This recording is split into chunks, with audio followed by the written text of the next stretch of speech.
Good evening to all. I, CA Manoj Sethia, welcome you all in the today's webinar organized by Taxation Audit Quality Review Board on the important topic of overview of tax audit. I also welcome to all the panelists of webinar. Organize this kind of a webinar play a crucial role in equipping professionals with the necessary tools and knowledge to navigate the challenges effectively. It is good initiative by TAQRB that we continue to uphold the highest standards of professionalism and excellence in our respective fields. The Taxation Audit Quality Review Board of the Institute of Chartered Accountants of India plays a crucial role in ensuring the quality of taxation audits. TAQRB reviews the quality of tax audits conducted by members to ensure compliance with auditing standards, legal requirements, and ethical guidelines. It provides feedback to chartered accountants on areas for improvement in their tax audit practices, thereby enhancing overall professional development. It is a matter of great pleasure that the chairman of TAQRB and vice chairman Sri Dr. Anuj Goyal ji present among us. Now, I would like to introduce CA Sanjay Kumar Agrawal ji, Chairman of Taxation Audit Quality Review Board of ICI. CA Sanjay Agrawal sir is Central Council member of the Institute of Chartered Accountants of India. Consequent to the election to Central Council first in 2010 and re-elected in 2013, 2016 and 2022, he had the opportunity of serving almost all the standing, non-standing and other committees of the Central Council, constituted since 2010-11. As chairman, vice chairman, member, he is presently chairman of the Committee for Members in Entrepreneurship and Public Services, chairman of Committee for Aggregation of CA Forms, and chairman of Taxation Audit Quality Review Board. He was also Northern India Regional Council member of ICI 2004 to 2007, chairman 2004-2005, executive member 2005-2006, treasurer 2000 to 2007. Now, I would like to introduce her Sri CA Dr. Anuj Goyal ji, Central Council member and vice chairman of Taxation Audit Quality Board Review. CA Anuj Goyal ji is a distinguished professional with extensive experience in the field of accounting, auditing, and management, and a dynamic leader. He has played a pivotal role in shaping our organizational strategic direction and fostering professional development. CA Dr. Anuj Goyal ji, presently 6-time Central Council member of ICI since 2004. Chairman, Professional Skills Enrichment Committee, ICI. Chairman, Ethical Standard Board, ICI. Convener, Publications and CDS Directorate, ICI. Vice Chairman, Sustainability Reporting Standard Board, and Vice Chairman, Taxation Audit Quality Review Board. He had also members of various non-standing committees of ICI. He has also engagements with ICSI and ICMI. Now, I would like to request CA Sanjay Agrawal sir, Chairman of the TAQRB of ICI, to deliver welcome address to the participants and officially open our session. Thank you, CA Manoj Sethia ji, for putting the tone for our tax audit season. And I'm also thankful that CA Dr. Anuj Goyal, the worthy Vice Chairman, is also available today and is gracing the function and taking the charge. I also welcome CA Ajay Khandelwal ji, who is the faculty of the day, and Manoj Sethia ji Sahib will moderate the session. Friends, as it is being said that the Taxation Audit Quality Review Board is basically overseeing the audits which has been conducted by the member.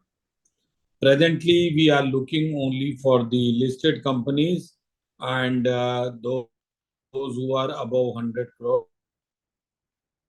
And as such, this review board is looking to the things that when we increase our domain by picking up any tax audit report, as of today also we can pick up any report but as a matter of abundant caution that we should see only the large people, those who are doing the big audit. However, we can also go through with any of the audit which is being referred by any of the regulator or any complaint comes to us. Friends, it is not a deterrence committee. That is why in this committee we try to deal with the various things which are being seen by our reviewer. It is a three-tier system. The reviewer, first of all, to whom we allot the reports, they see it, and then it goes to the board, the group, and then it comes to the board.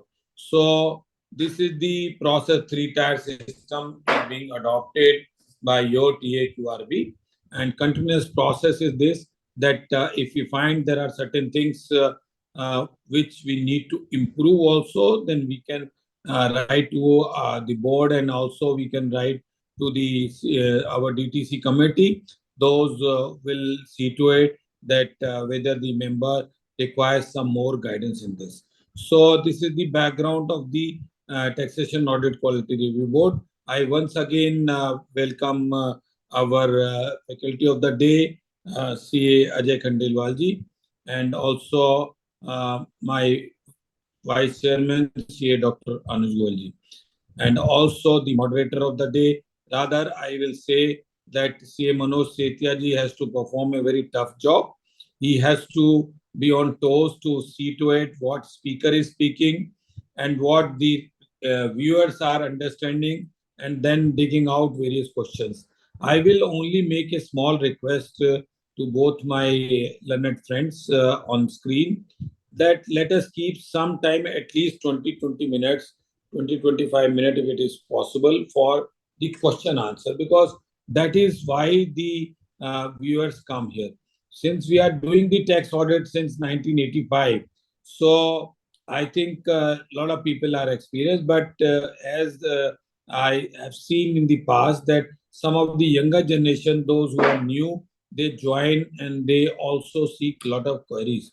So my humble request to my both the learned friends, that the question and their answer should be handled for most of the time. If it is not possible today, we can extend the time. But in any case, 8 o'clock we have to stop the this particular webinar.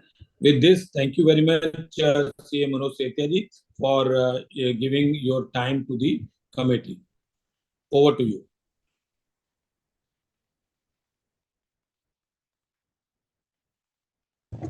You are on mute, sir. Thank you, sir, for your inspiring word of wisdom, which will enlighten the participant and help them in conducting tax audit in more effective manner. Sir, I will take care. You have asked 20-25 minutes will given to the question answer session. Sir, we will take care, sir. Thank you, sir. Now, I would like to request CA Dr. Anuj Goyal, sir, for the introductory remark and introduce our guest speaker, CA Ajay Kumar Khandelwal ji.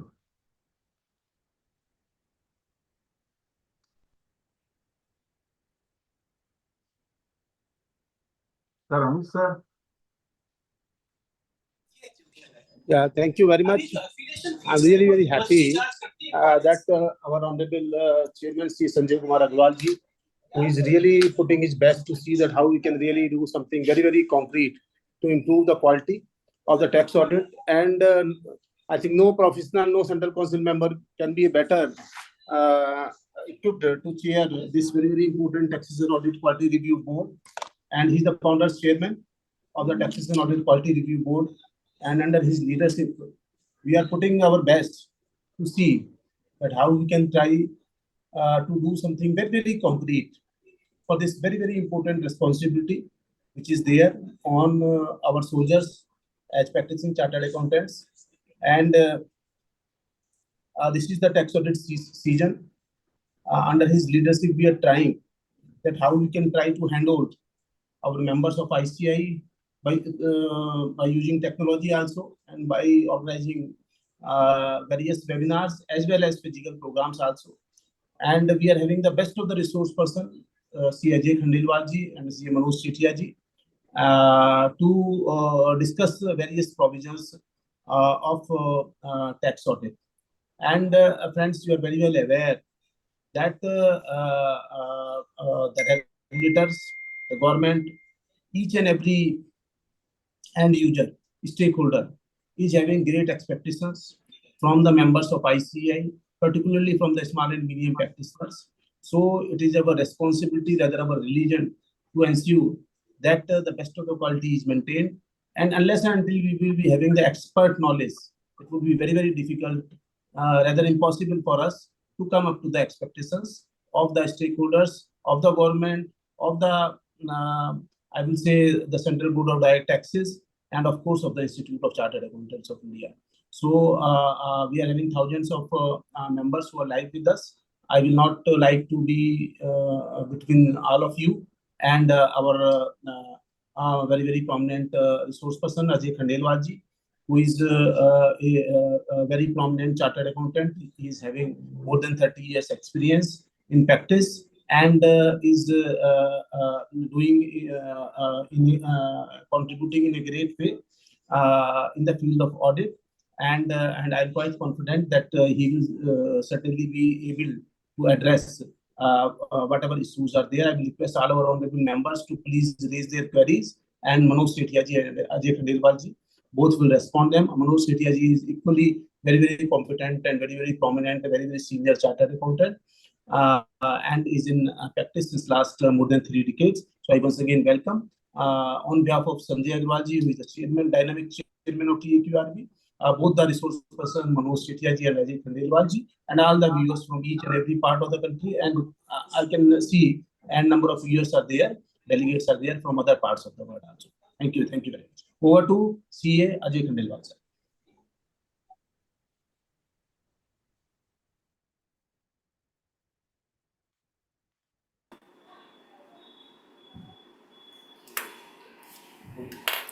Good evening to all.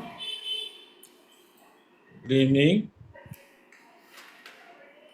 First of all, I convey my gratitudes, express my gratitudes to Honorable Shri Sanjay Agrawal ji, Chair CC Committee, Central Council member and Chairman of TAQR Board. I also thankful to Mr.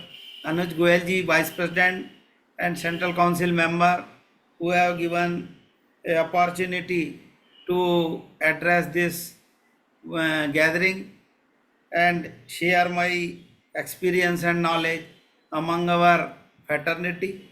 This is a great privilege and honor for me. I am thankful to all of you.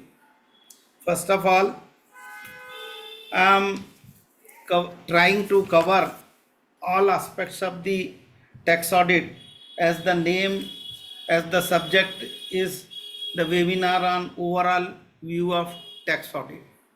As you all aware, what is the tax audit and what are the requirements of the tax audit. The tax audit is imposed by the Income Tax Act to provide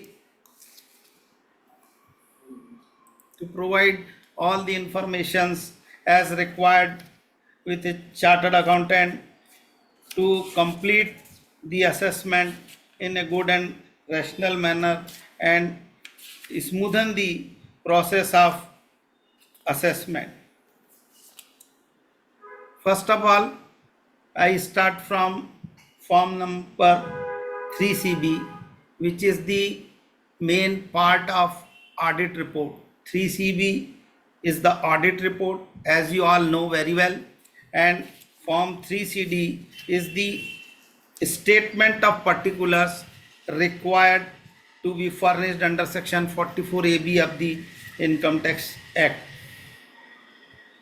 Audit, in the audit report, there is 1 to 44 points. I would like to cover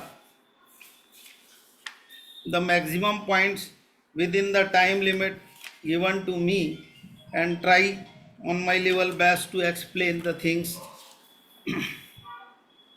First, first in the form number 3CB, the information about the assessee is given, and examination, this is the report submitted by a chartered accountant after examination of the balance sheet and profit and loss account for a particular period of time, for particular assessment year. So the time assessment year must be specifically described, that is from 1st April to 31st March. Second thing is that the name of the assessee must be disclosed correctly as per their PAN number. If the assessee is an individual, the name of individual should be mentioned. If the assessee is a proprietorship firm or the company or any other person having the PAN number, according to their PAN number, we should write the name. Second thing is the address of the assessee must be clearly mentioned, and the address as per the record of income tax as given in the department should be mentioned. If the assessee is having the branches other than their head office, then we can also describe the address of the branches. PAN number of the assessee must be clearly and correctly is required to mention in the audit report. Aadhaar number, if the assessee is available, then it should be disclosed. After that, the role of auditor is to certify the profit and loss account and mentioning whether the profit and loss account is in agreement with the books of accounts. If it is not in the books of account, then he should comment on the things as he observed. The name of the assessee and the place of the assessee is to be clearly mentioned in the audit report. This is very important thing. If the assessee is having branches other than the head office, then the address of the all branches, wherever the branches are located, that should be disclosed in the audit report. If the assessee is having the branches other than overseas branches, then the address of the overseas branches should also be disclosed in the form 3CA. After that, in preparing the report, whatever the observations and the qualifications having the auditor should be disclosed. This is the important thing, because on the knowledge and belief of the assessee, he should provide all the information and he should obtain all explanation and information for the purpose. And for creating his opinion, he should see whether the proper books of accounts is kept by the head office and branches of the assessee, and which have been appeared before him for his examination. After that, getting the informations and explanations, auditor should express his remarks on the balance sheet and profit and loss account that reflects the true and fair view. The statement of particulars required to be furnished under section 44B AB is annexed with this form that is known as form number 3CD.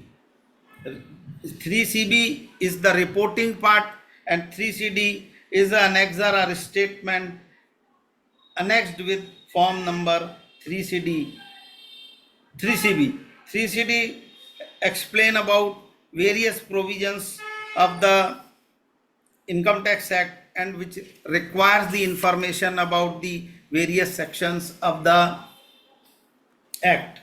So this is our prime responsibility to respond all the informations, get the informations, explanations, and see the books of account entries and other things to form our opinion and fulfill the all the informations in appropriate form in each and every class. Many times it comes to see that many of our members while filling the tax audit report in many items they write not applicable, no information, yeah, no record found. This type of comments are not said to be good, are completed.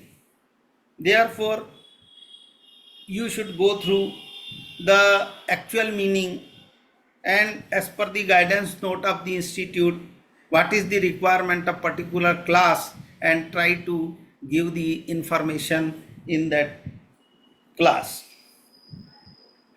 Second part, and if there is any qualification in forming their opinion, then that should be disclosed in the form number 3CB. If there is more than one qualification, two qualification, then the type of qualification should be mentioned and observation and qualification must be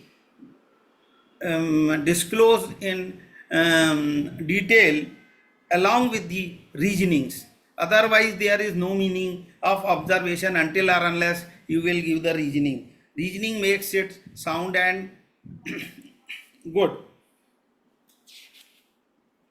Then we comes on the accounting details as required in form number 3CB. Accountant details means the details about the auditor, in which we mention the name of the auditor who has signed the audit report, not the company of the auditor in which he is partner or proprietor. So please keep in mind that the name of the auditor on which he has appointed as auditor on the portal of the Income Tax Act. Then membership number, FRN number, address of the chartered accountant, and date of tax audit, place of audit, etc. must be disclosed fully in the audit report. Second thing is that the audit report must be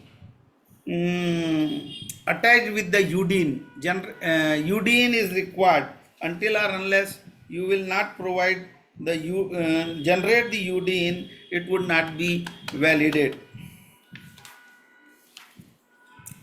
Now I comes on form number 3CD, which is the one thing more I would like to share on form number 3CA. In case of companies, the form number 3A should be submitted, and in other than companies, the form 3CB should be submitted as audit tax audit report, where the some where a particular where under during where under particular act, a specified act, the audit is required, like the banking under Banking Regulation Act, Insurance Act, etc. In that condition, the form CA must be part of that report. We will only file the form number 3CA along with that report.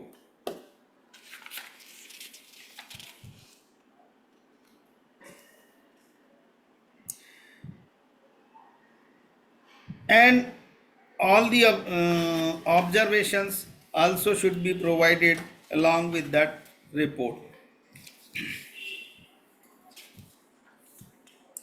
When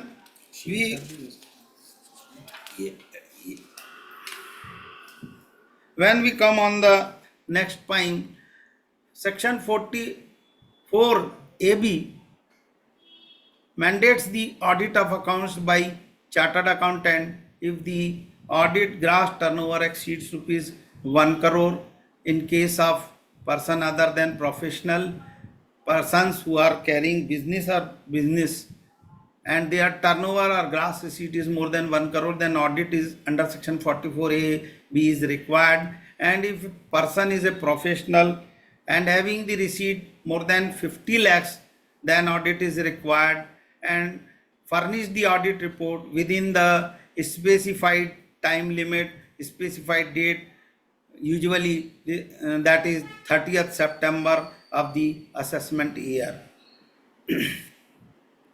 If the auditor is carrying on business under section 44 ADAE or AB presumptive section, and then the audit should be conducted according to the provisions of those sections, and who are claiming the income lower than the income deemed under these presumptive sections. The definition of business as per section 213 of the Act includes the trade, commerce or manufacture, or any trade, commerce or manufacture or adventure in the nature of trade, commerce or manufacture. Profession is defined under section 236 of the Act. It also includes the vocation. Allahabad High Court, in the case of Rani Ripal Tripathi, has given about the profession is word of wide import and includes vocation. Means vocation also includes the profession. Profession also includes the vocation. Sales turnover, gross receipts are not defined in the Income Tax Act. However, the turnover has been defined in the guide to company audit issued by institute, guidance note issued by the institute. However, when we compute the turnover, what is to be included in turnover and what should be deducted from the turnover, then we deduct the amount of trade discount, turnover discount, special rebate allowance, special rebates allowed, sales returns, freight, insurance, dispatch charges and some other similar charges from the turnover. Means these discounts are not part and parcel of the total turnover as required under section 44AB. Sales proceeds of any fixed assets of property also held as investment, then it should not be included in the definition of turnover or calculation of the turnover. Since the fixed assets is the capital asset, this is and invested as a investment or assets in or as a fixed assets in the business, it will not be recognized as part of turnover. Sale proceed of share, securities, debenture, if are not held in as stock in trade, then it should be not included in the definition of turnover. These transactions should be treated as investment or as speculative transactions as per Income Tax Act. Now we comes on the purpose of the audit. Why we do the tax audit under section 44AB? The purpose of the audit is to maintain the books of account in proper way and reflect the true income of the taxpayer. This is the main intention of the tax audit, for which the government has introduced the tax audit. Facilitate the administration of tax law by proper presentation of account before tax authorities. Assist the income tax department to assess the correct income of the assessee, ensure the income chargeable has been computed as per section 145 of the act, that is the method of accounting and issue as notified under section 145 has been followed or not. This is very important thing. CBDT till now has notified the following two accounting standards.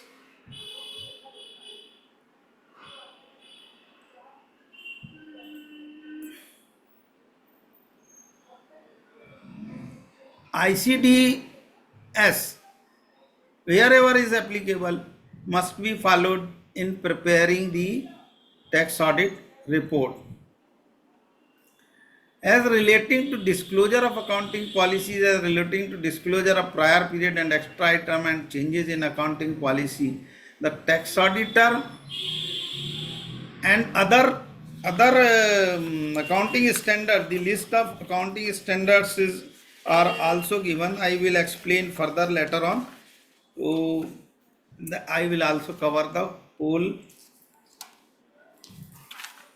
details about the ICDS.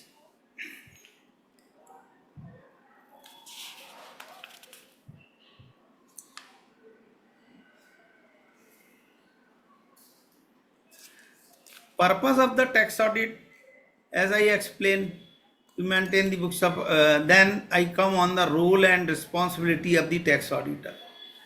The tax auditor must be a CA, obtain letter of appointment and must agree with the terms of audit engagement letter. This is very important thing.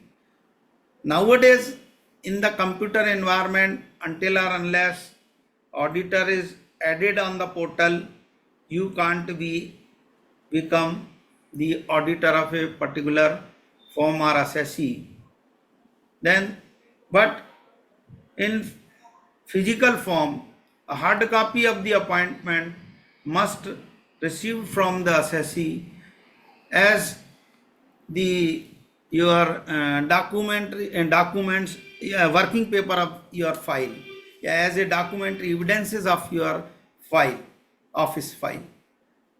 And after getting the appointment, you should write a letter of acceptance. If you have any reservation or any observation about for accepting the appointment, you may write to a letter to the assessee, and after clarification of the query, you may accept the engagement in some cases wherever you think necessary for the purpose. Otherwise, usually we accept the audit after appointment of by the assessee. Reporting on account not computing income, reporting on relevant informations in Form 3CD.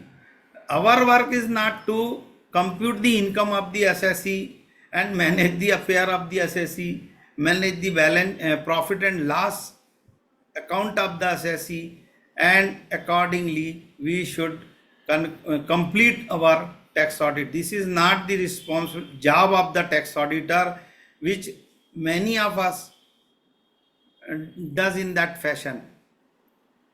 So please try to avoid to adjust the books of account according to the needs, will of the assessee. Our role is to report on the books of account and affairs of the assessee. Our role is not to prepare the books of account and after that may do the audit. This is the not correct practice, fair practice. Next point is reporting on relevant information in Form 3CD. As earlier I have explained, the 3CD form is a detailed form which requires the informations, as you all of you know the what are the informations are required and how the information should be disclosed in the audit report. I for later on explain on point to point. The tax auditor shall maintain proper working paper. You should get the working paper relating with each and every point where you think these papers are necessary for your audit file. Then that should be that you should have those type of paper, because you are also under the audit peer review audit.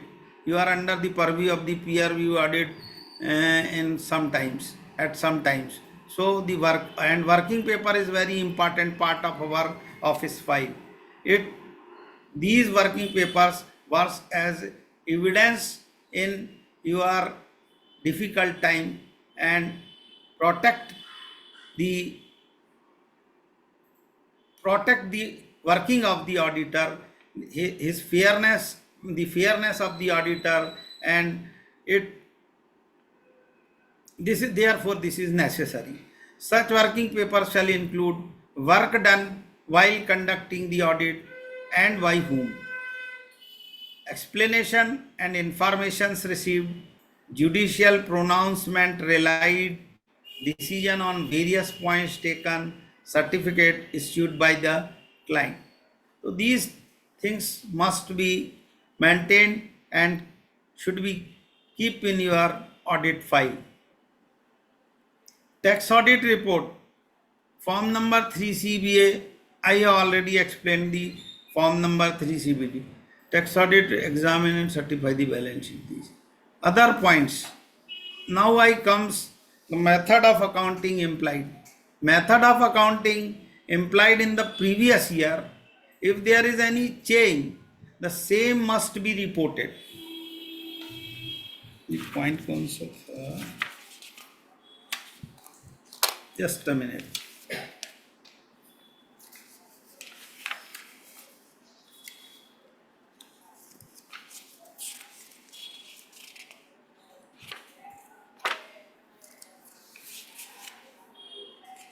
Method of accounting is a very important, and if you make any change during the financial year, and the effect of changes on profit and loss account should be clearly mentioned in your audit report.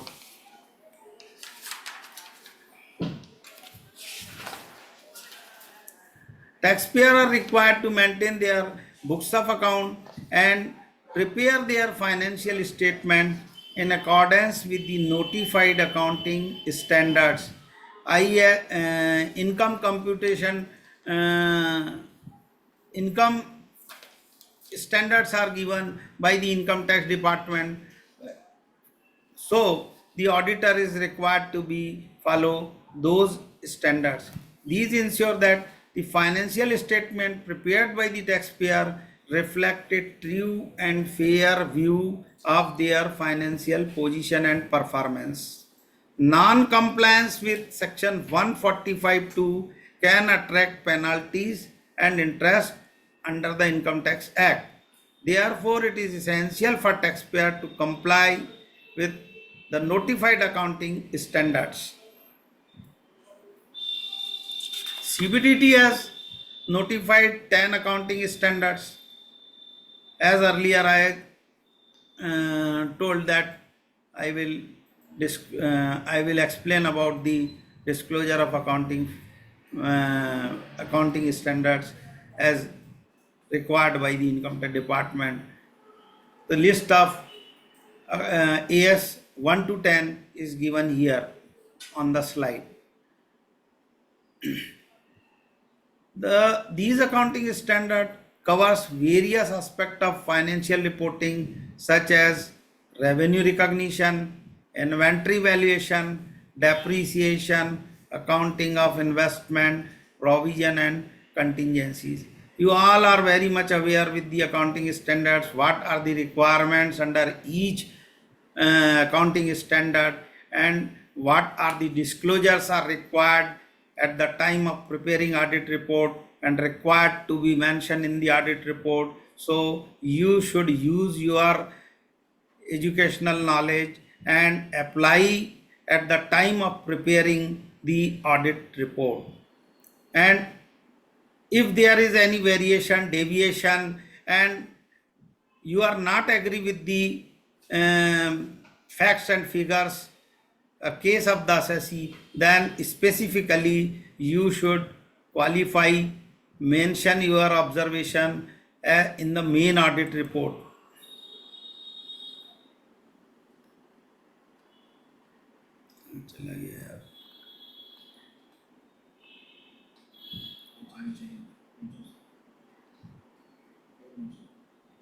Disclosure of accounting policy, valuation of inventories. If there is any change in accounting policy, everything should be reported. Valuation of inventory, how the valuation is made, valuation about raw material, valuation about finished good, work in progress, etc.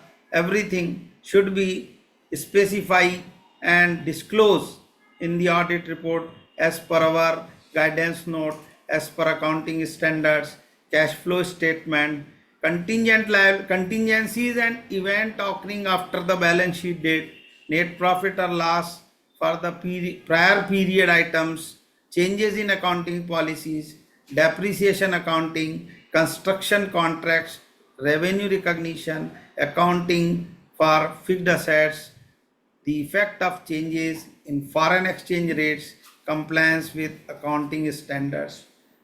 These standards are very important and give the detailed elaboration on each and every point. So every auditor must know about the details of all these standards. Wherever they are applicable, please you apply and mention in the audit report. So the quality of your audit report would be good. Conversion of capital asset. Number ये कहाँ तक है यार, part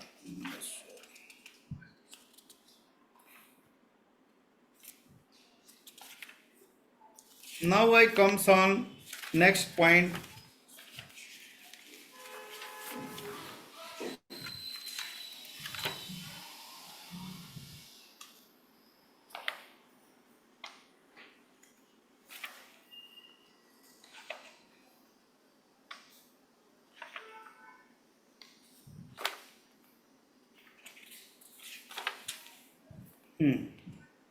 Now comes on the next point. Point number class 8A.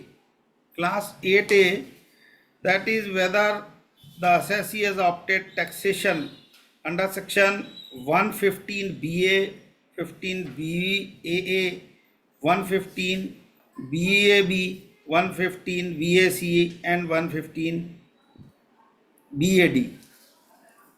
These are all deeming provisions, and auditor is required to all the informations if the audit under deeming provision are conducting. In case the assessee has not filed the relevant form within, representation from assessee should be obtained, whether he will availing the new regime or otherwise, and based on this representation report in this class. Auditor is expected to correct the section where report is made solely on the basis of assessee's representation.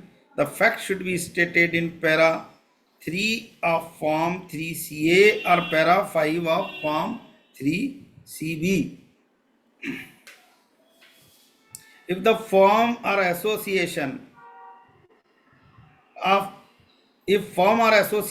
person indicate name of partners, members and their profit sharing ratio, If there is any change in the name and profit sharing ratio of the members of the AOP or the partnership firm, the same should be reported in your audit report, and the effect of such changes must be clearly mentioned in your audit report. This is the requirement of the Act. If e-filing utility also requires mentioning of,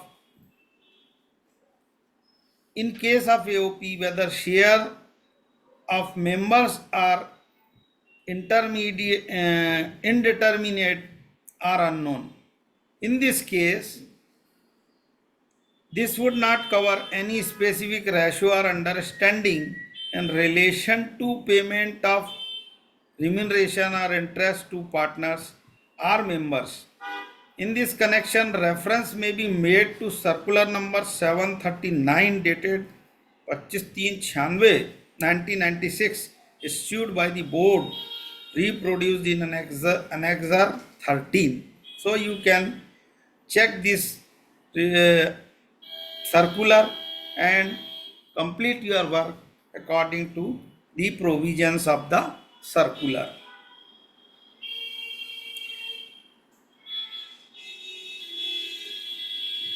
If the assessee is a company, then this class will not apply. This is not applicable in the case of companies. Next point, 9A, class 9A. If there is any change in the partners or members or in their profit sharing ratio since the last date of preceding year, the particulars of such change.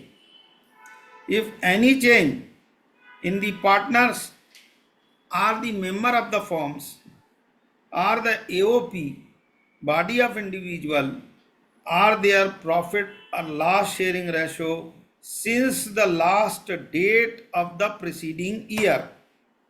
Since the last date of the preceding year means after the financial year, it should not be concerned. The particular of such change must be stated, and all the changes occurring during entire previous year must be stated. And also to check whether the particular of all changes occurred during the entire previous year relating to partners of the firm or members of AOP body of individual, their profit or loss sharing ratio since the last date of the preceding year have been stated under this class. And also to see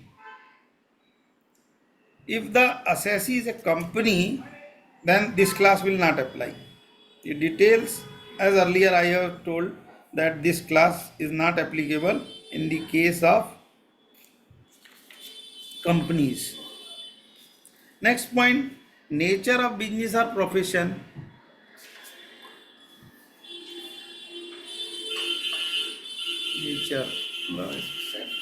Nature of business or profession. If more than one business or profession is carried on during the previous year, the nature of every business or profession must be clearly mentioned in the audit report. If the assessee is a trader, then you write in audit report, assessee is a trader, wholesaler or retailer, then write the assessee is a wholesaler or retailer. If assessee is a service provider, or transporter, manufacturer, or whatever the discipline he belongs, that must be clearly mentioned in your audit report.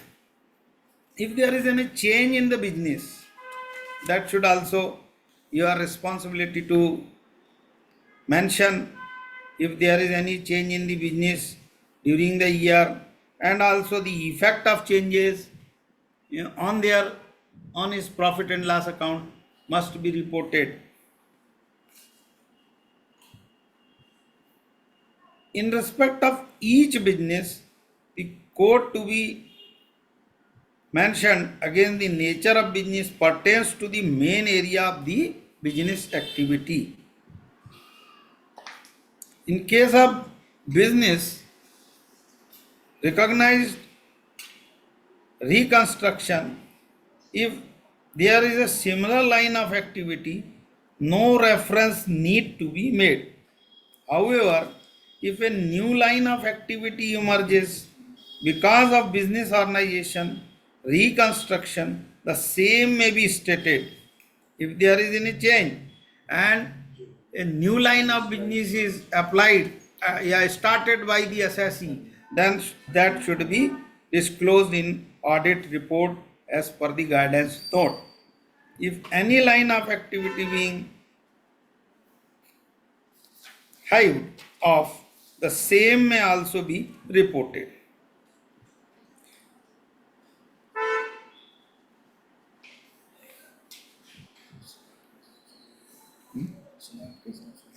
Thus. Next class, if there is any change in the nature of business or profession, the particular of such changes must be disclosed in the audit report and the effect of such changes must be disclosed in the audit report. And whether any new line of activity emerges because of the business recognition reconstruction, as I have earlier mentioned, this should be reported. Next point, whether the books of account are prescribed under section 44 AA, double A. If yes, then list of books of account so prescribed should be mentioned.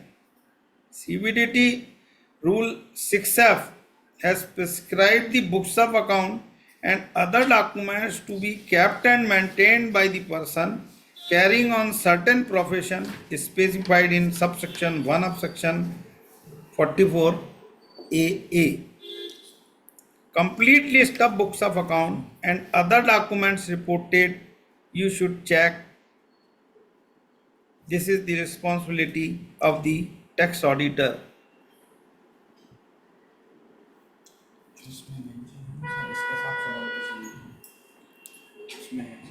Right. Now I comes on the next point, books of account maintained.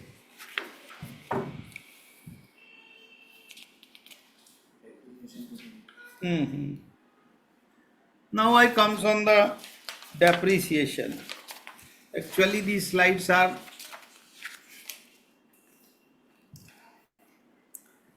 this is related with the class 18 of the tax audit report.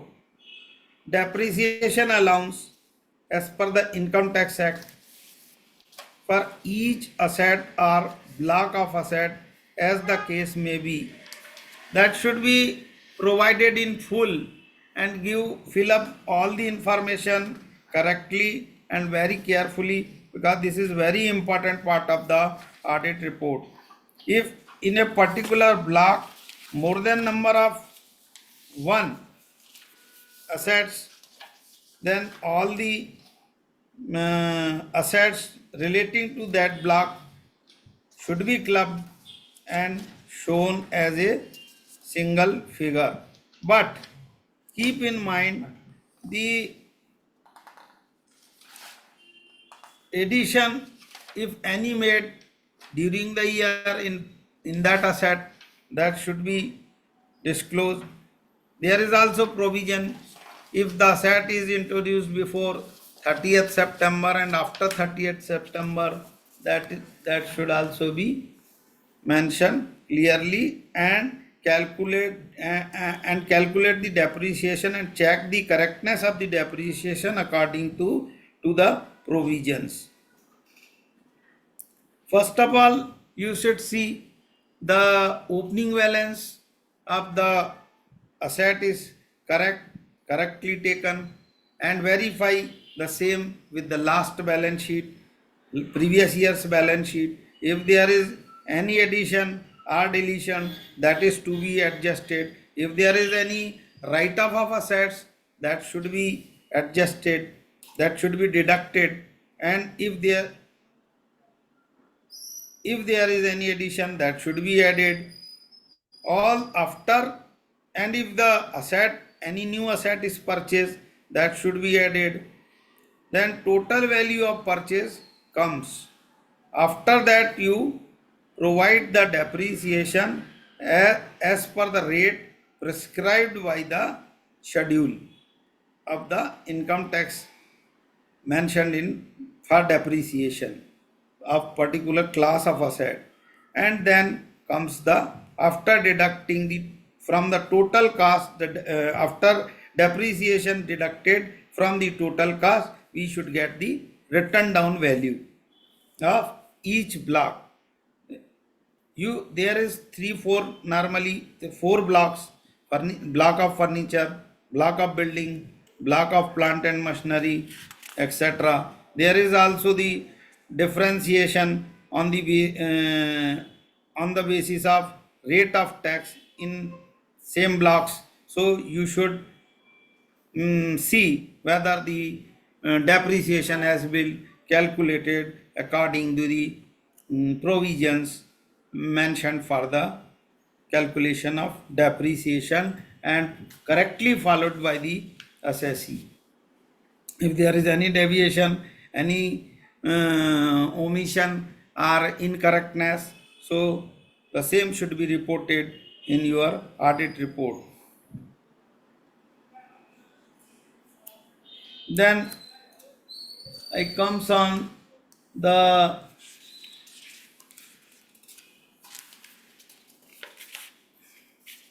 earlier point.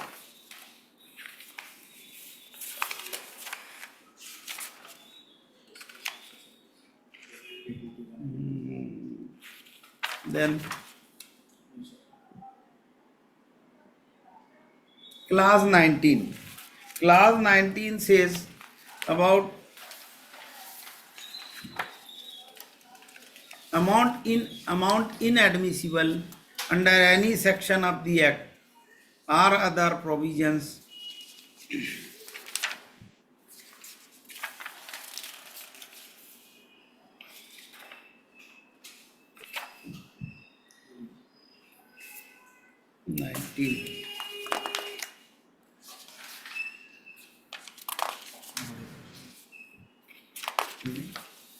in case if the amount is inadmissible under any section, then you should mention the section under which the amount is inadmissible and amount debited to profit and loss account. Amount admissible as the provision the Income Tax Act 1961 and also fulfill conditions if any specified in particular section. Assessee in this case, you should obtain a separate audit report claiming deduction under any of these sections. He must make reference to the report while giving the detail under that class. Tax audit should indicate the amount debited to profit and loss account and the amount actually admissible in accordance with the applicable provision of law. Your duty is to see whether the relevant compliance with ICDS for availing the deduction in relevant previous year should be made, and your duty is to see that the provisions under section 115 BA, BBA and other section are complied with, and no deduction under certain sections like 32 AD, 33 AB, 33 ABA, etc. have been taken.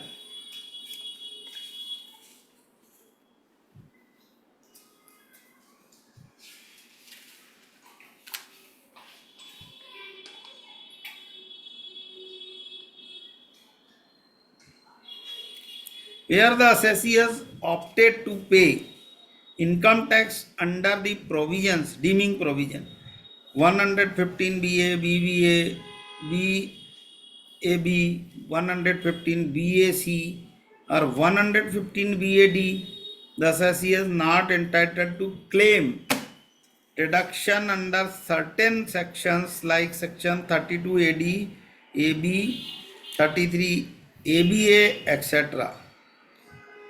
So you should be careful about the application of these provisions at the time of verification of the facts. Now I comes on point number 20. Any sum paid to an employee. This is also important point. As bonus or commission for services rendered where such sum was otherwise payable to him as profit or dividend.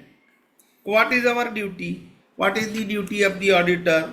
Under section 36(1) subsection 2 provides for deduction of any sum paid to an employee as bonus or commission for services rendered where such sum would not have been payable to him as profit or dividend. If it had not been paid as bonus or commission. In other words, if the bonus or commission in the nature of profit or dividend is given to the employee, normally not allowable as deduction until or unless such payment is wholly and exclusively made to the employee. What is your duty? Your duty is whether such commission bonus was paid or payable to the employee in terms of employment agreement. Otherwise, this is not allowable. Or it is paid or payable to him as profit or dividend. Now we comes on the point 20B of the tax audit report. Detail of contributions received 20. I am covering section 20. 20B says about the details of contribution received from employees for various funds as referred in section 36(1) subsection 5A. In this condition, you should see whether the details are given in serial number, nature of funds, sum received from employees, due date for payment, etc. All these things should be checked by the auditor. And to see whether the assessee has made any deduction from salaries and wages paid to employees for the purpose of any fund or funds as specified under section 36(1) subsection class 5A. Second thing is that whether any grace period allowed for making payment to government under the relevant statute. Third thing is that whether such deducted amount has been paid to the government and reported accordingly. Fourth thing is that in case of tax auditor has followed the judicial rulings permitting deduction for payment up to the due dates of filing return under section 139(1), whether he has specifically mentioned his observation in the tax audit report. So these important things are necessary to see and disclose and keep in mind while preparing the tax audit report and mention in the audit report.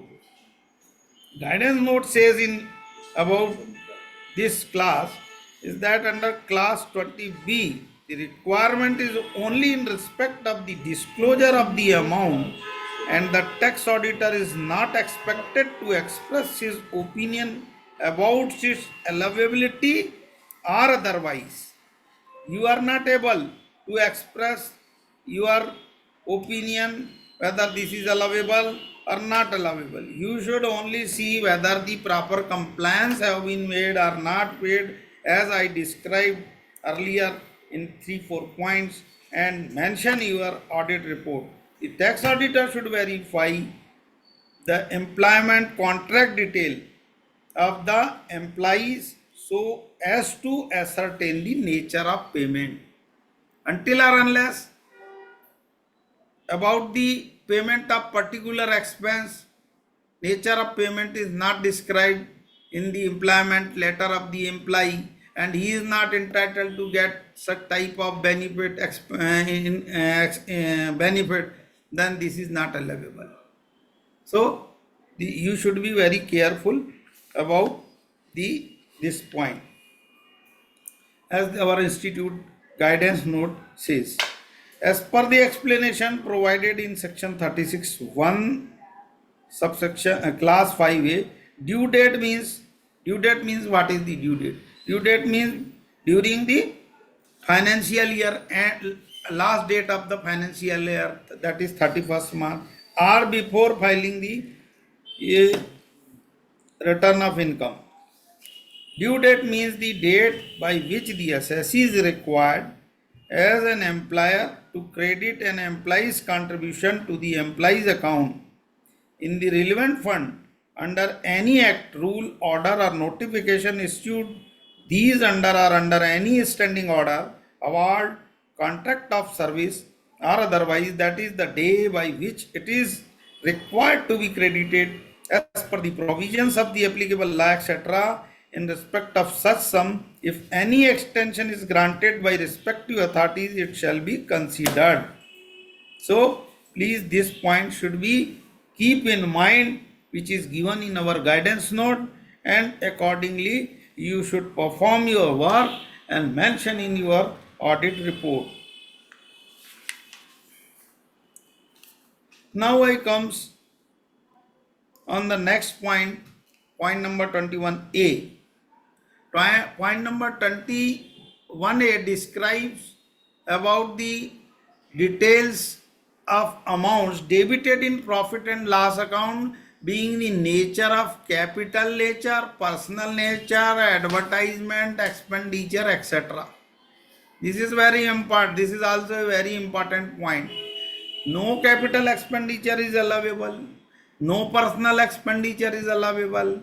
Expenditure incurred at club, being entrance fee and subscription, etc., paid for employees, these are not allowable as per the provisions provisions of the Income Tax Act. Expenditure by way of penalty or fine.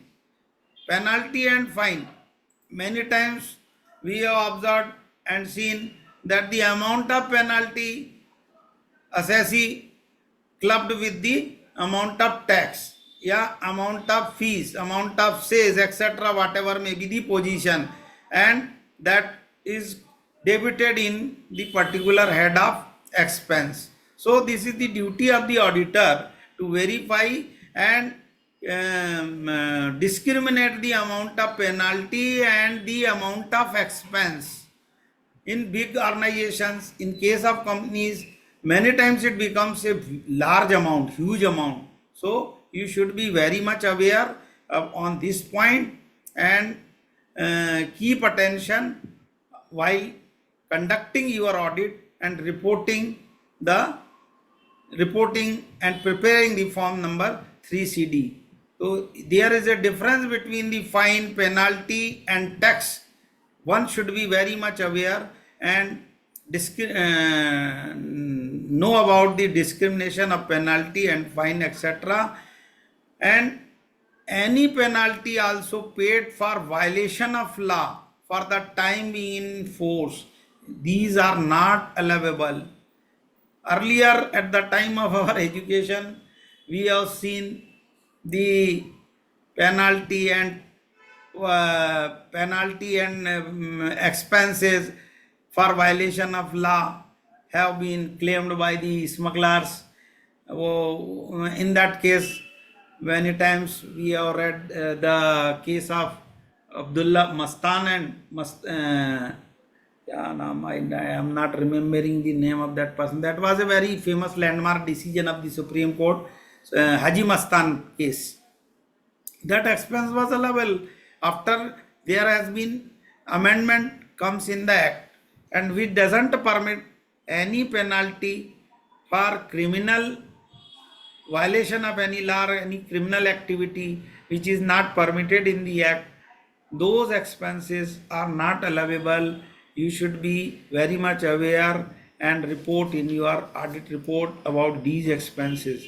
Expenditure, now I comes on the expenditure incurred for any purpose which is an offense or which is prohibited by law, means only lawful expenses related with the lawful activity, lawful business activity, only those expenses are allowable, and any expense which is not related with the business, not legal expenses which are not prohibited, only those expenses are allowable. If there is any discrimination, if there is any violation, you should report in your audit report and take it very carefully.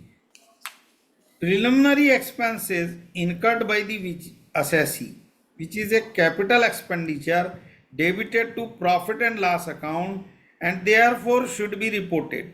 Preliminary expenditure, we can segregate deferred revenue expense. We can say these type of expenses deferred revenue expenditure, and by proportionately we can write off the expenses of capital nature in more than 1 years in the profit and loss account. That is allowable.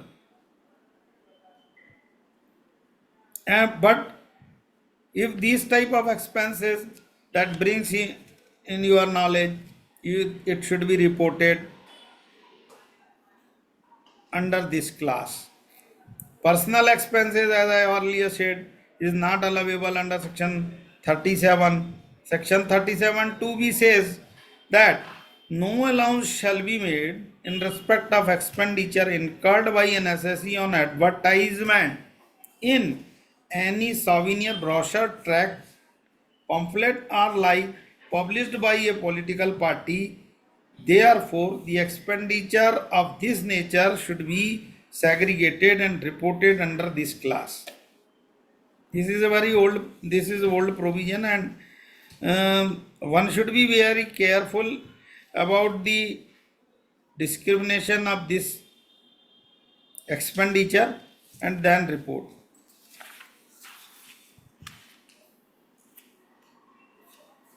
Also, expenditure incurred at club being entrance fee and subscription, expenditure incurred at club being cost of club services, facilities used, expenditure by way of penalty fine. I have already elaborated on this point. Expenditure by way of any other penalty or fine not covered above, expenditure incurred for any purpose which is an offense or which is prohibited by law. So you should be very careful, check the circumstances, facts, figures, trueness, correctness and legality of the expenditure, and use your experience. Take into consideration the guidance note given by our institute and the allied and the intention of the law, and then report in your audit report and make the observation or comment if you think necessary for the purpose or making your audit report in good sense, so you can apply your mind accordingly.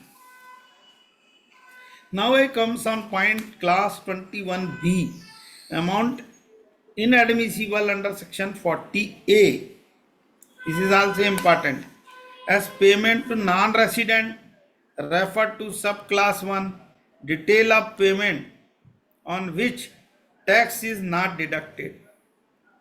Tax, if you have made the payment to non-resident and tax is not deducted, that should be reported. That expense should be disallowed if not according to the law. The amount of payment, nature of payment, name and address of the payee, detail are also required to be given for each individual payee.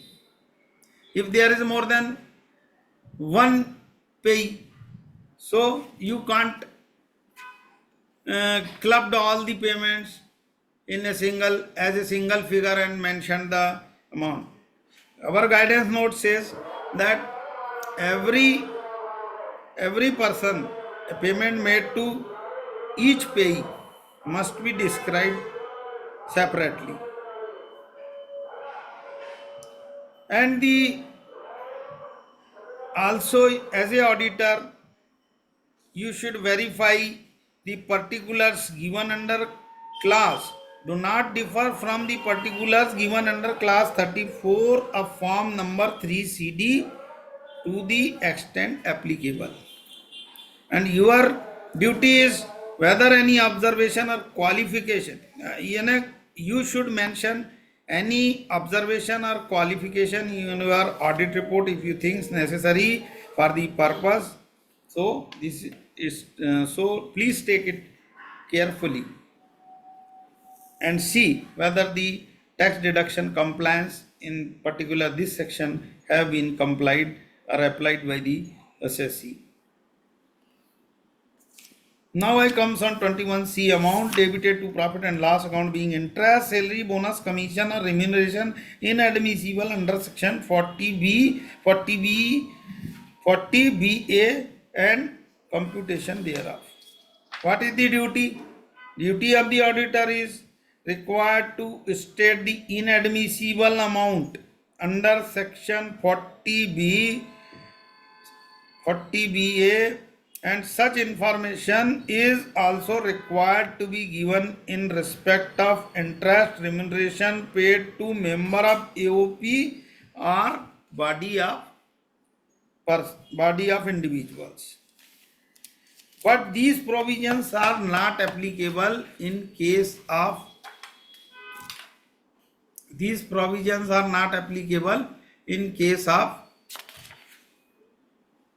companies.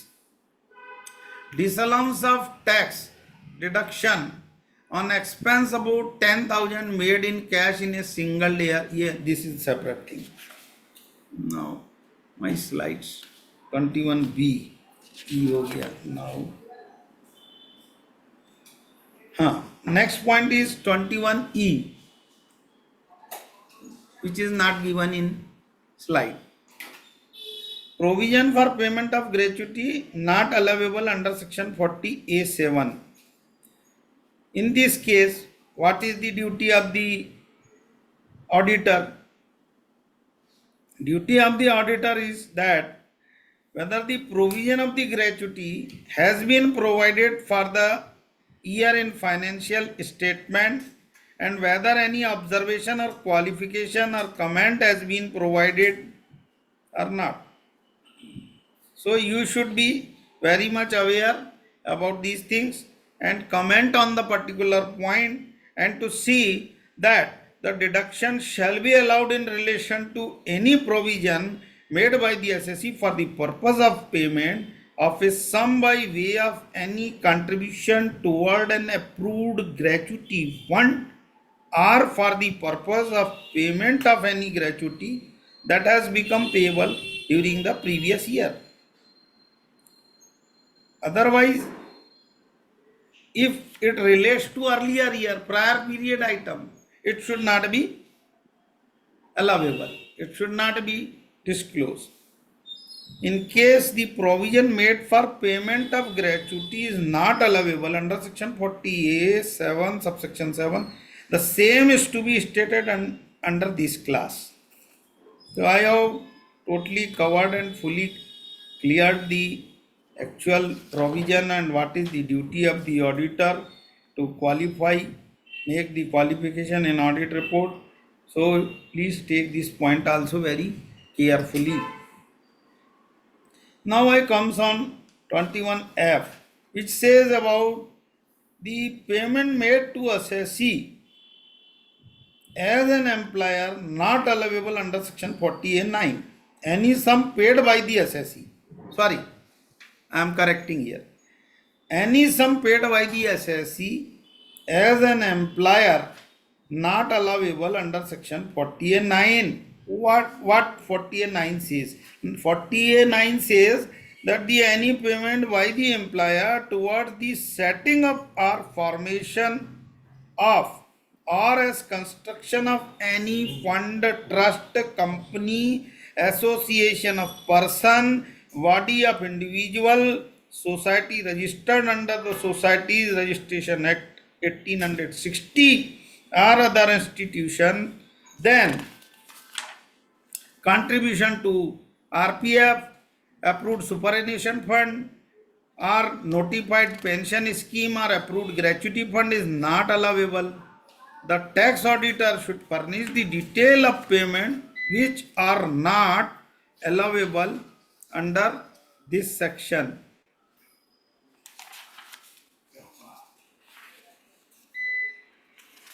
Now, so please, you should be very much careful about all these things. You should not. Many of times I have seen that some of our members they take the 3CD audit report as very casual and writes yes, no. Earlier I have said that they yes, no, not applicable, no information, and we see that there is many informations related with these provisions. So this is not the correct thing and not appreciable. And being a good chartered accountant, you are not perfect. If you are doing this type of practice, this is not good for our profession, not good for you. So every point is very important. You should be careful and think on all the points which are described in the audit report and give the proper suitable answer. Follow the guidance note. Use your application experience, knowledge, and accordingly make the remarks, explanations, and observations, qualifications in the audit report. Then you should perform your duty in well manner. Particular of any liability, 21G. This is also important point. Actually, tax audit is a very vast area for discussion. It takes too much time. It covers the whole income tax act. So it is not possible for anybody to cover all the points within period of 1 hour or 2 hours. It requires too much time, but I am trying to take into consideration some important points which are very useful for the tax auditors. Class 21G describes about the particular of any liability of contingent nature. Everyone knows what is the meaning of contingent expenditures, nature of contingent liability. This is the requirement that the assessee is required to furnish particular of any liability of contingent nature debited to profit and loss account. Accounting policies followed and disclosed would be helpful in ascertaining, verifying the details. The tax auditor should also verify reporting under CARO and disclose in the notes on account about the contingent liability. We have also a standard, so you should follow the requirement and expectations as per the accounting standard, that is on contingent liability. One thing is also important, the expenses relating to disputed claims will be revealed only on the basis of the scrutiny of records relating to contingent liability. because it may be happen or may not be happen. So the cautiousness is very important, very much required. The tax auditor may look into particular item of contingent liability of these earlier year in order to determine whether or not any item has been changed to the profit and loss account of the current year, and if so, whether the liability contingent continues to be contingent in nature. Wherever necessary, a suitable note should be given by the tax auditor as to non-availability of such particulars relating to the contingent liability.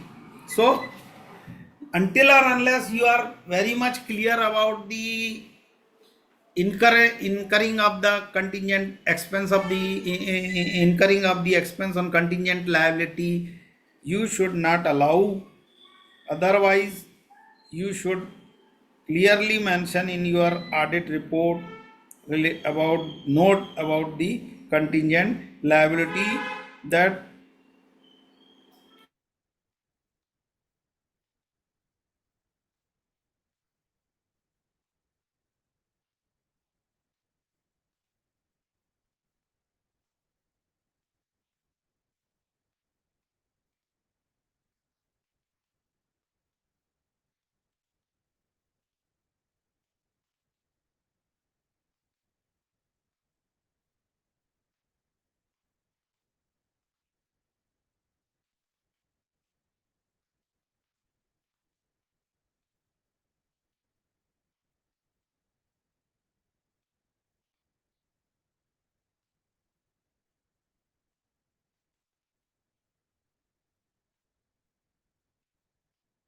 regret for inconvenience caused due to some technical issue. Right now I am again continuing, so please join us. Next point I am telling about the contingent liability. Now I comes on the class 21 provision of class 21H, amount of deduction inadmissible in terms of section 14A in respect of expenditure in relation to income which does not form part of the total income. This is also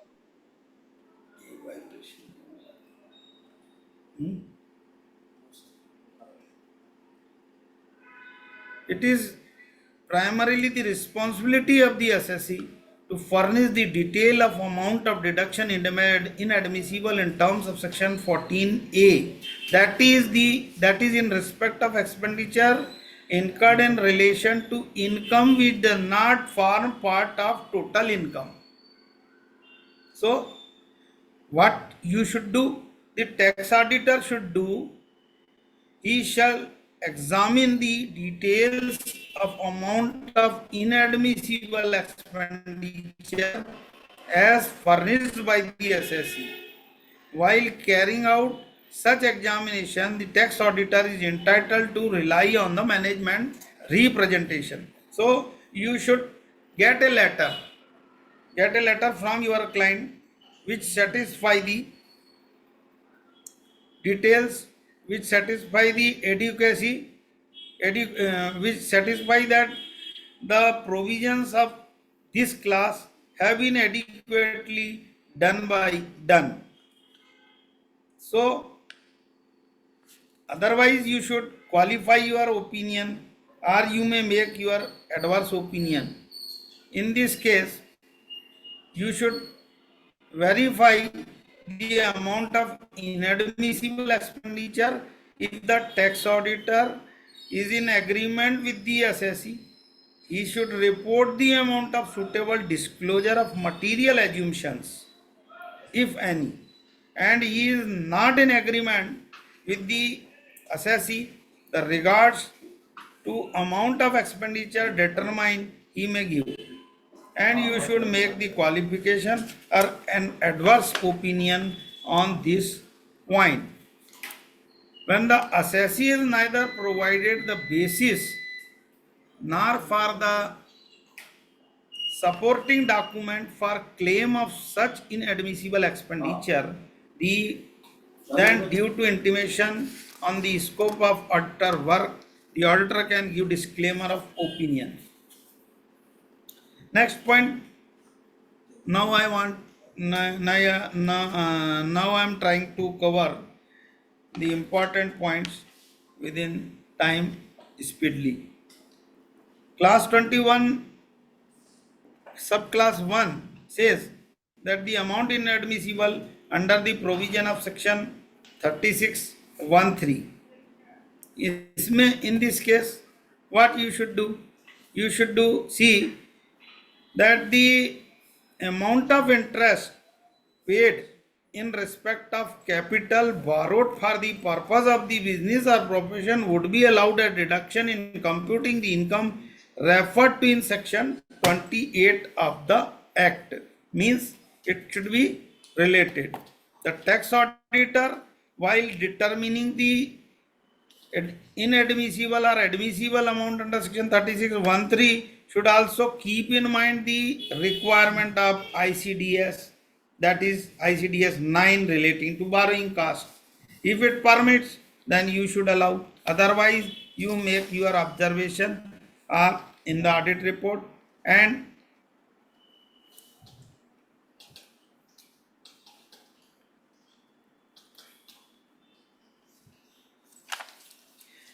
to see whether the amount has been properly, what is the amount disallowed under section 31 subsection 3, and to see that the same have been added to the cost of intangible fixed assets forming part of the block of asset in case of interest on borrowing. Section class 22, amount of interest inadmissible under section 23 of Micro, Small, Medium Enterprises Development Act 2006.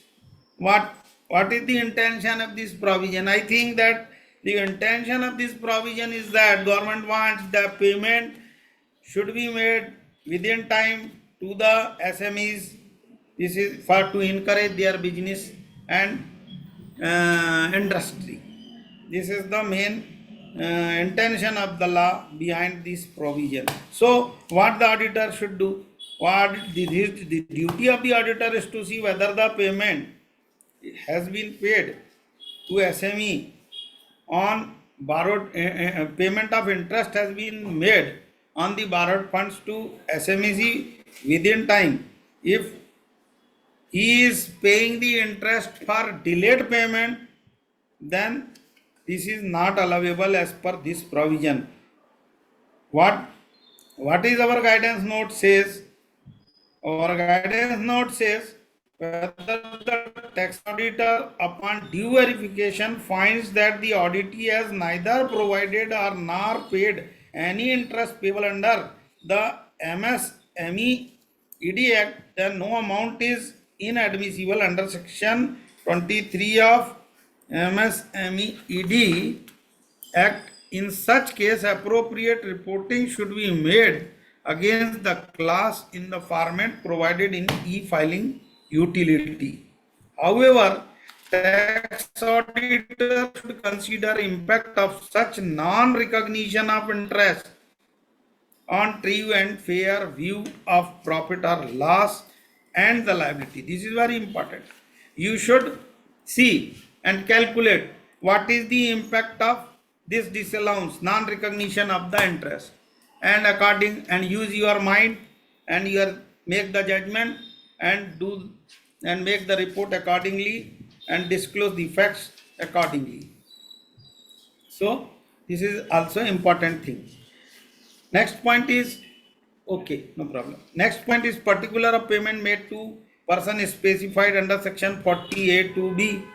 48(2)(b) is also important section. Every section is important, but this is very much in use and we are well aware with all these, remembered in every time we remember in our mind, keep in mind and do the work accordingly. So as what is the requirement of section 48(2)(b)? That is format for reporting under this class on e-filing utility is given. So you should give the information according to that format. And what steps is necessary? The steps are necessary for the auditor is that obtain full list of specified person as contemplated in this section, and information furnished by the assessee about specified person should be cross verified from other data available with the assessee. So your duty is to cross examine. You can't leave it as casual and leave the column and not report the facts and figures and write the not applicable, nil, whatever you like. This is not the correct practice, and this is not the proper form of reporting which the institute expects with us. So you should be very much careful and give the full information as per the guidance note. And list of director, register of concerns in which directors are interested in case of companies, or list of member, director, trustee in case of cooperative society, trust, etc. should be prepared and disclosed. Obtain detail of payment made to the specified person. Now you see that how much information is required in each class of the tax audit report, and think on ourselves that whether we are disclosing all these things, whether we are paying proper time, we are spending our proper time and analyzing the records, books of the assessee and reporting as per the requirement of the institute guidance note, income tax department. This is a matter of thinking. Everyone should think on this. So you don't take it there. That's why I am interested to explain on the this topic. When the Anuj Agrawal sir told me on what subject you should take the webinar, so I said to him that, sir, I am interested to describe on tax audit report, because I spend lot of time on each and every tax audit with my clients, and many times I express my adverse opinion and most of the clients are not happy with me. Even I am working for so many years for them. So as far as possible, you should try to compliance the provision of guidance note and make the report according to the intention and will of the act. Obtain the detail of payments made to specified persons, scrutinize all items of payment to the above persons. So get all the information, make the list, make the details, full details, name of the persons are as per the requirements disclosed in the tax audit report, columns disclosed in the tax audit report, and fill up the all columns as per the guidance note, as per the intent of the law, and make your audit report strong and really true and correct. As I appeal to my fellow members, respected brothers and sisters. Next point I comes on 24, amount deemed to be profit and gains under section 32 AC or 32 AD or 33 ABC, AB or 33 ABA or 33 AC. This class requires disclosure of the amount deemed to be profit and gains under this section. Format has been prescribed for the purpose of reporting under this class on e-filing utility. So you should fill up the form accordingly. Mention your comments, observation accordingly. Point number 25, class 25, any amount of profit chargeable to tax under section 41 and computation thereof. In respect of loss, expenditure or roll over the in respect of loss, expenditure or trading liability incurred by the assessee, if no allowance or deduction has been made, the provision of section 41 are inapplicable. In respect of loss, expenditure or trading liability incurred by the assessee, if no allowance or deduction has been made, The provision of section 41 are inapplicable. अगर आपने पे किया तो allowable, otherwise not applicable.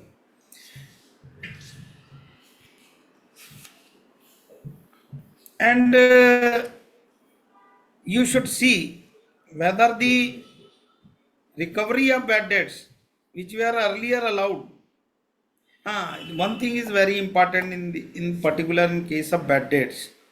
If the bad debts are written off in earlier years and then it has been recovered in the during current financial year, so you should credit in your profit and loss account. Whether the assessee has credited in profit and loss account, you should see. Otherwise, assessee is not entitled to credit. Is not required to be credited the same fund, same amount of recovery in profit and loss account.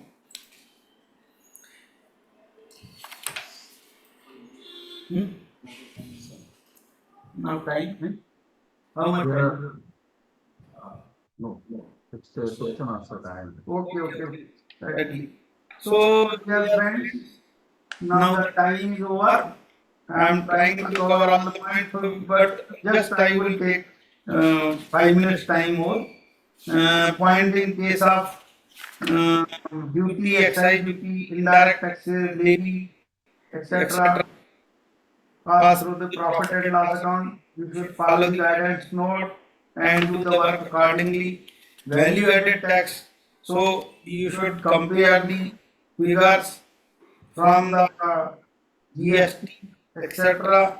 From the portal of the GST, you can take the number of the and password of the password from your client and compare the figure of GST 27, the particular of income expenditure prior period items credited or debited to the profit and loss account. In this respect, we have also AS regarding the prior period items. So you should follow the provisions and description as per the accounting standards and mentioned in your audit report.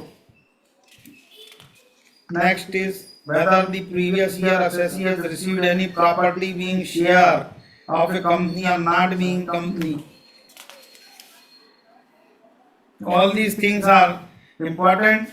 So in next meeting, if possible, I will try to cover all the aspects. In the last only 1 minute, I would like to, and 269 SS, 269 SS or 269T, etc. You are well much aware in respect of those provisions. You should clearly mention the full details, name, address, etc. of the loan borrowed, loan given, etc.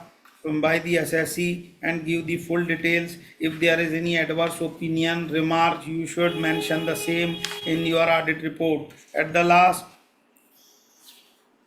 in the last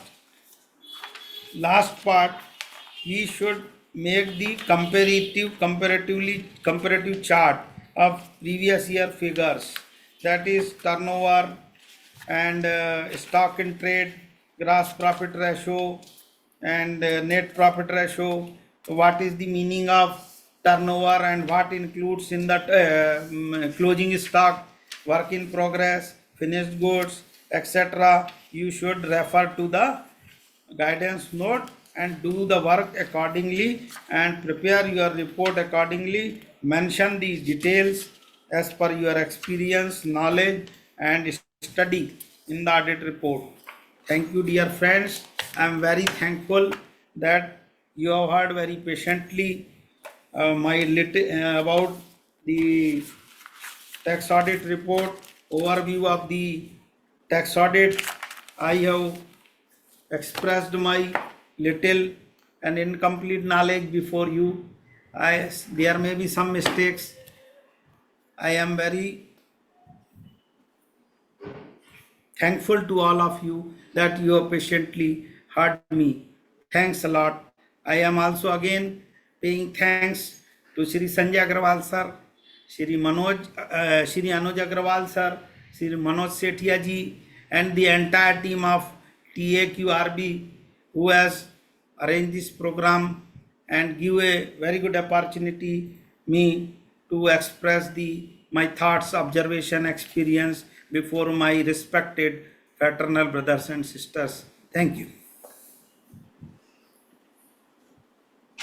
Thank you,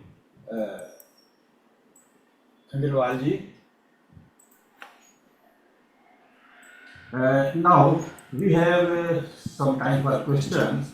Actually, we are trying to give questions very quickly. One of the question is, in the case of cash basis of accounting, whether accounting policies are mandatory? Case no. In mercantile system, accounting policies are applicable.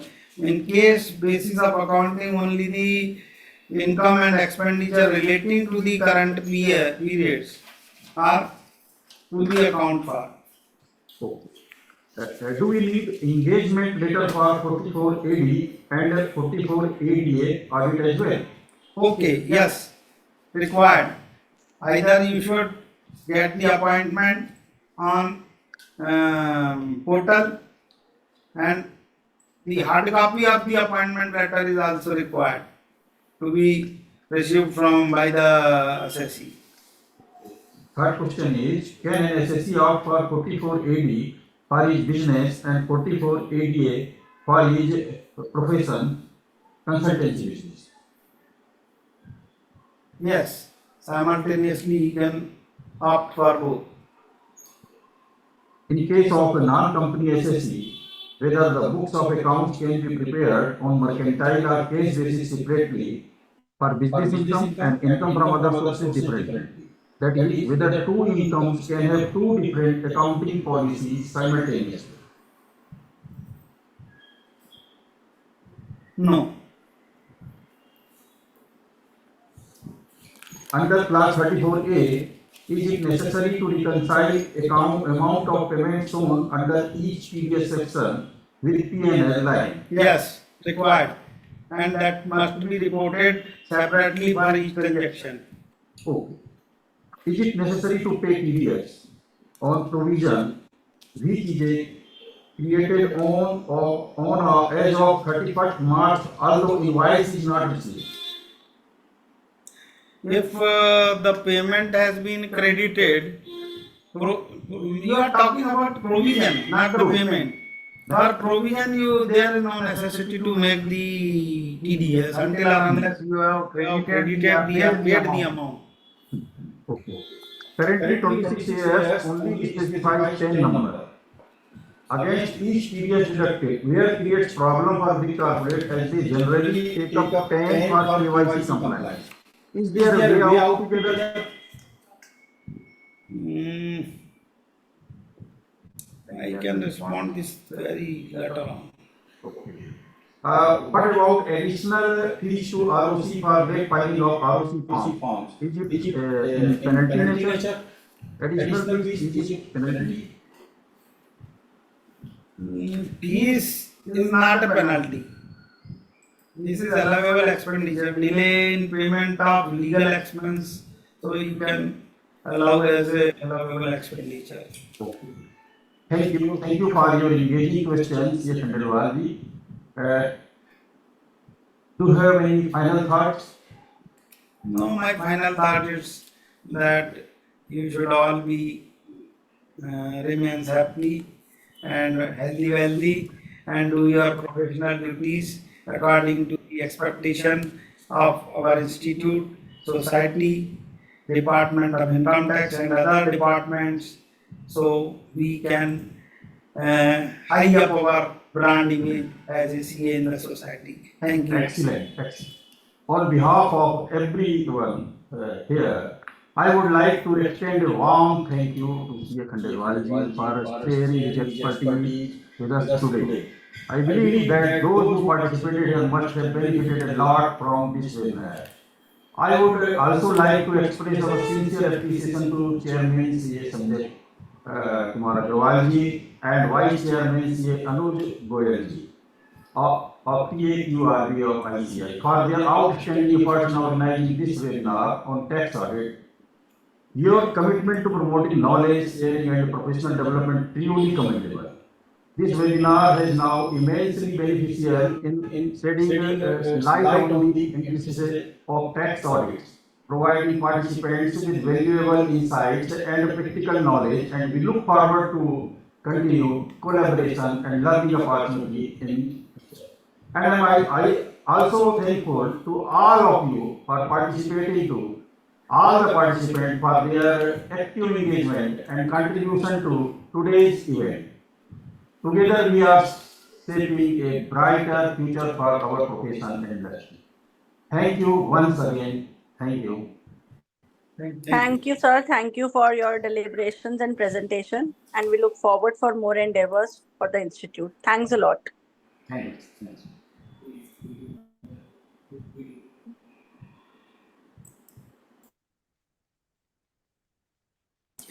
Yes, sir.